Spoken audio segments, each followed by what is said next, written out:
And I want you to notice, Jesus said, this, remember verse 11 of John 8, I said one of my favorite verses, neither do I, in other words, I don't condemn you, I'm not condemning, but listen to the next thing he said, go and sin no more.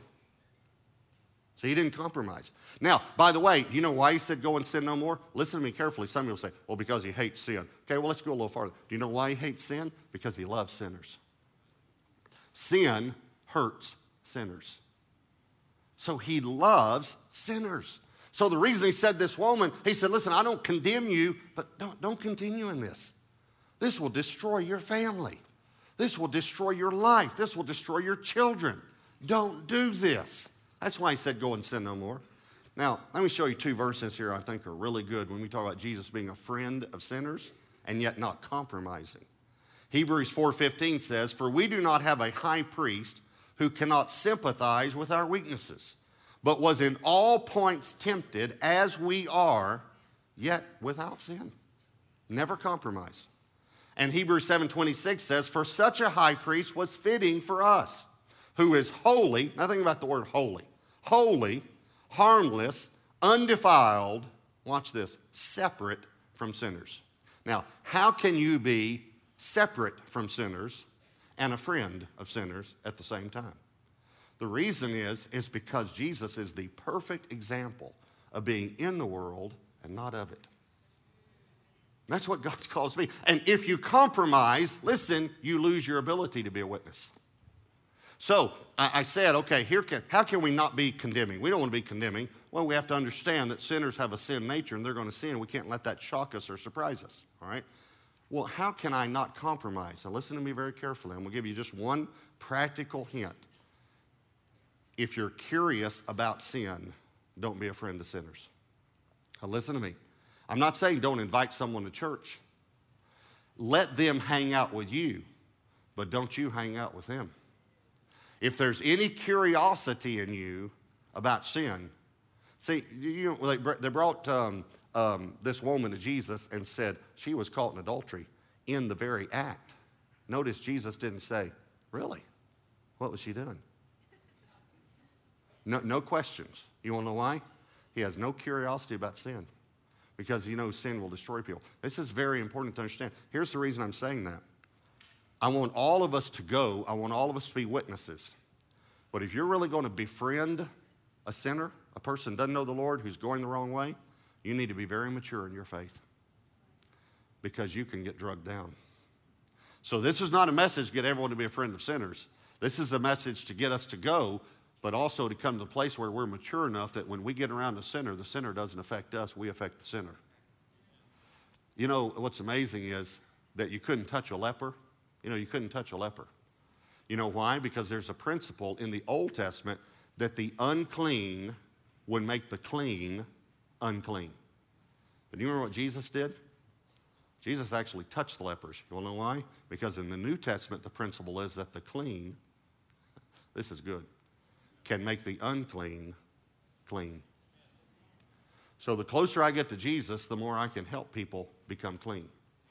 I'm glad that we're beginning groups again. We always take a break in the summer and around the Christmas holidays and the New Year and all, but it's very, very important for everyone to get in a group. It's very important. It's not just important for what the group will do for you, but as you bring people into that group who need God, because they might come to a small group, but they might not come to church. And they can come to that small group and you can see, remember I told you, you'll understand the vision of Gateway Church when you see a friend set free. Well, you might be able to bring the friend to the small group before you ever bring them to a service. One of our elders, Kevin Grove, and I used to have a men's group before we started Gateway Church. And there was a guy at work that wanted to get to be friends with Kevin. And so Kevin said, well, we have a men's group where we talk about how to be better husbands and better fathers, and we learn business principles and all sorts of things. And the guy said, hey, I'm in, I'll come. So he comes to the group, and I'm teaching that night. And I'm teaching, and he gets all excited. I mean, he just gets pumped up. It's his first time to be there. And he says, this is great. Just like, and it wasn't a time for comments either. He just got excited, you know. And he said, this is great, like that. And he said, you know what we ought to do? Now, notice he said the word we. It was his first night. He was already a part of the group, you know. He said, you know what we ought to do? He said, we ought to study all the religions and take what's best from all of them. Okay, now listen to what I said. And the first part's going to kind of surprise you, but I didn't leave it there. Here's what I said to him. I said, that's a great idea. Just like that. Now let me tell you one. That is a great idea for a sinner.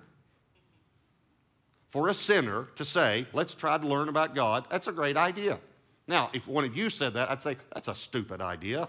Okay, but this guy didn't know, okay? So I said, that's a great idea.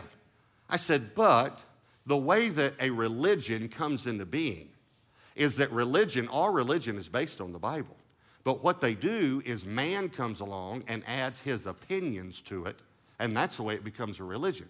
So if we study religion, we'll just be studying man's opinions. So instead of studying man's opinions, we're just going to study the Bible. And this guy said, that's a great idea. And a few months later, he accepted Jesus. And he came a while back. He lives somewhere else now, but he came and visited one of the services, and he saw me in Guest Central. Came up to me, he said, do you remember me? I said, I sure do. He said, I'm still serving God. Still serving the Lord. Why? Because Kevin and I were not condemning, but we also didn't compromise. And here's the third thing about Jesus. A friend like Jesus is compassionate. He is compassionate. Matthew 9:36 says, when he saw the multitudes, he was moved with compassion. This woman did not feel condemnation, but she felt compassion. Can you imagine how she felt? Just for a moment, would you think about this? That she was caught in the very act, in adultery, and then was taken to church in front of everyone, and she was taken before the most famous religious leader of the day, like the Billy Graham of the day. Obviously, we know Jesus is greater than Billy Graham, but to her, she didn't know he was the Son of God. She just knew he was the most famous church leader of the day. And she's taken before him, and Jesus looks her right. First of